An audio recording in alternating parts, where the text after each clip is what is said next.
Assalamualaikum warahmatullahi wabarakatuh. Perkenalkan, saya Mustika Nurhaziza dari kelas 12 IPS 2. Saya akan mempresentasikan struktur keuangan dan perkembangan desa.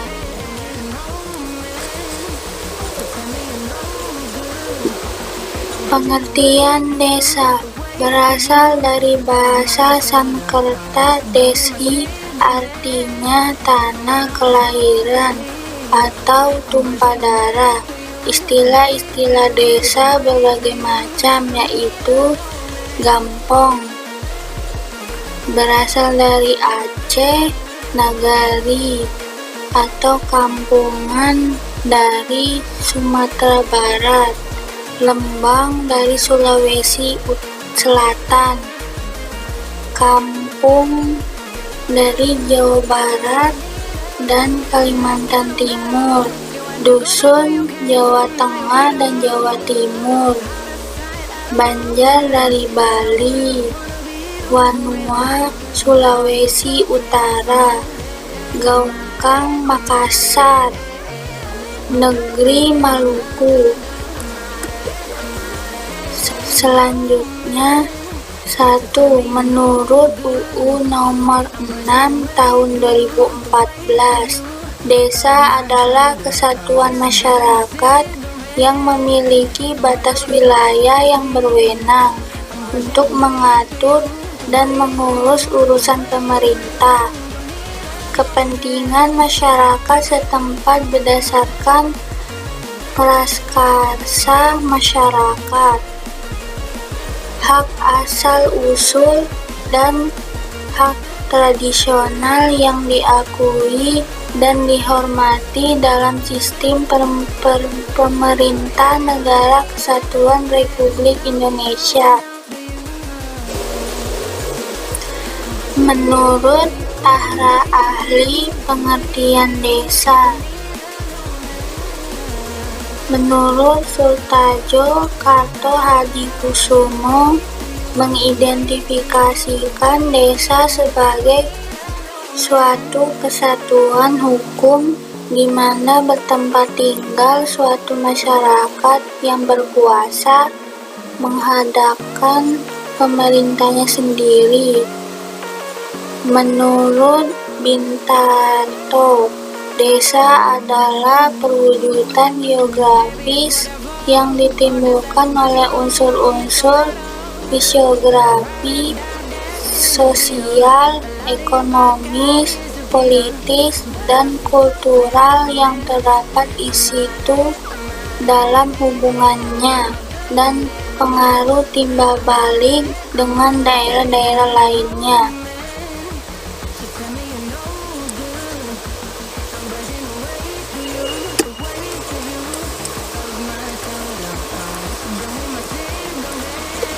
Ciri-ciri masyarakat desa: A. Dekat dengan alam.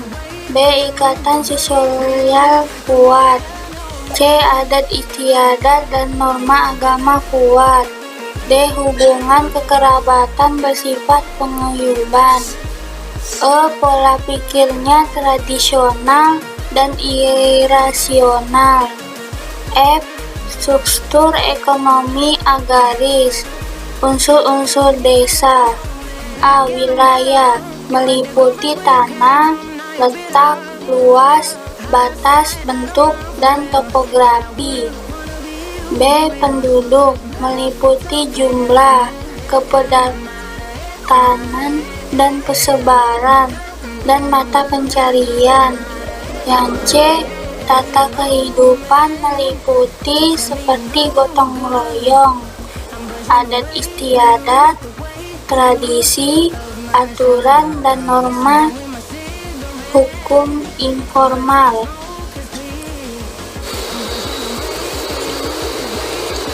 Klasifikasi desa menurut perkembangannya. 1. Desa Suandaya ini memiliki ciri-ciri: A. Masih tersaing dan tertutup. B. Sangat bergantungan pada alam. C. Memegang teguh adat. D. Mata pencarian agraris. E. Penduduk jarang sedikit. F. Sarana hidup kurang sekali.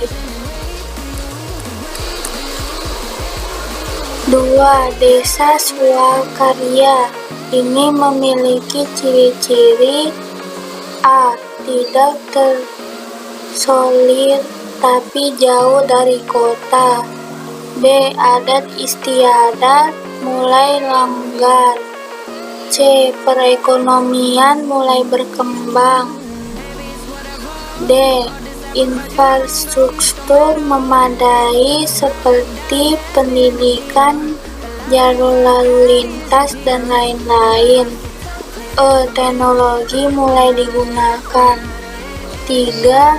Desa swasembada memiliki ciri-ciri: terletak di sekitaran kota.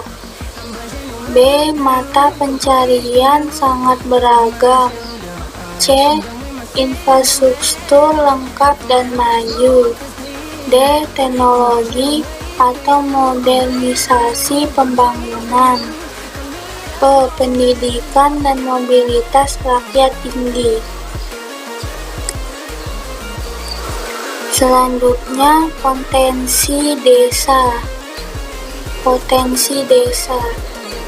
Potensi desa adalah sumber alami dan sumber manusia yang terdapat dan tersimpan di desa, yang dimanfaatkan bagi kelangsungan dan perkembangan desa. Potensi desa ada dua, yaitu: 1. Potensi fisik desa. A. Tanah, sawah, tegalan, kebun, dan lain-lain. B. Air, kesediaan air khususnya untuk irigasi dan kepentingan sehari-hari. C. Cuaca dan iklim. D. Manusia sebagai tenaga kerja. E. Ternak sebagai tenaga kerja.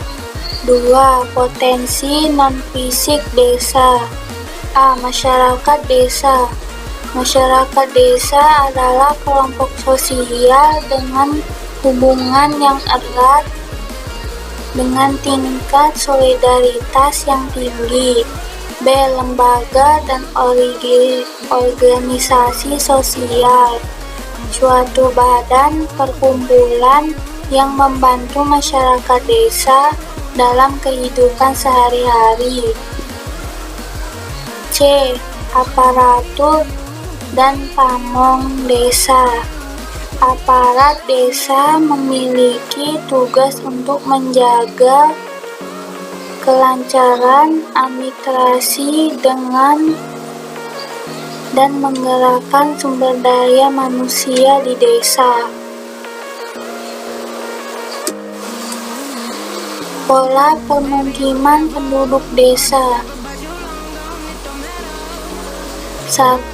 Pemusatan, yaitu pola pemukiman penduduk yang menggerombol atau memusat pada lokasi tertentu, sementara sawah atau ladang melingkupinya.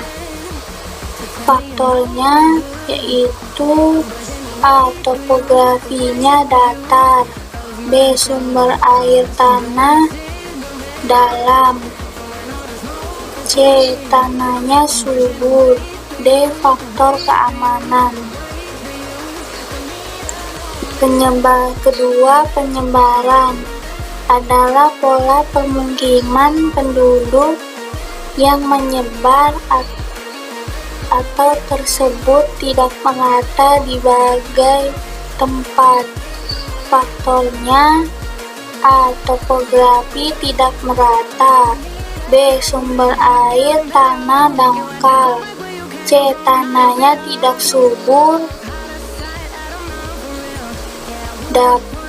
seperti daerah kapur atau kasta. D. Dataran banjir atau poldacin dan daerah dataran pantai.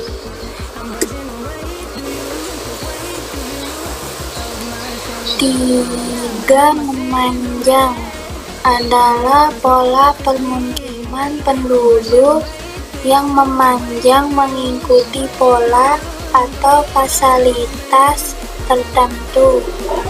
Faktornya mengikuti fasilitas tertentu yaitu jalan, rel kereta api, sungai, dan pantai. Fungsi dan manfaat desa bagi kota. A. Sebagai sumber bahan pangan bagi kota. B. Sebagai sumber bahan mentah seperti raw material. C. Sebagai hinterland atau penguyup segala kebutuhan kota. D. Sebagai asal sumber tenaga kerja bagi kota. E. Sebagai mitra pembangunan kota. Sekian dari saya. Terima kasih jika ada salah kata dalam presentasi saya. Mohon maaf. Wassalamualaikum warahmatullahi wabarakatuh.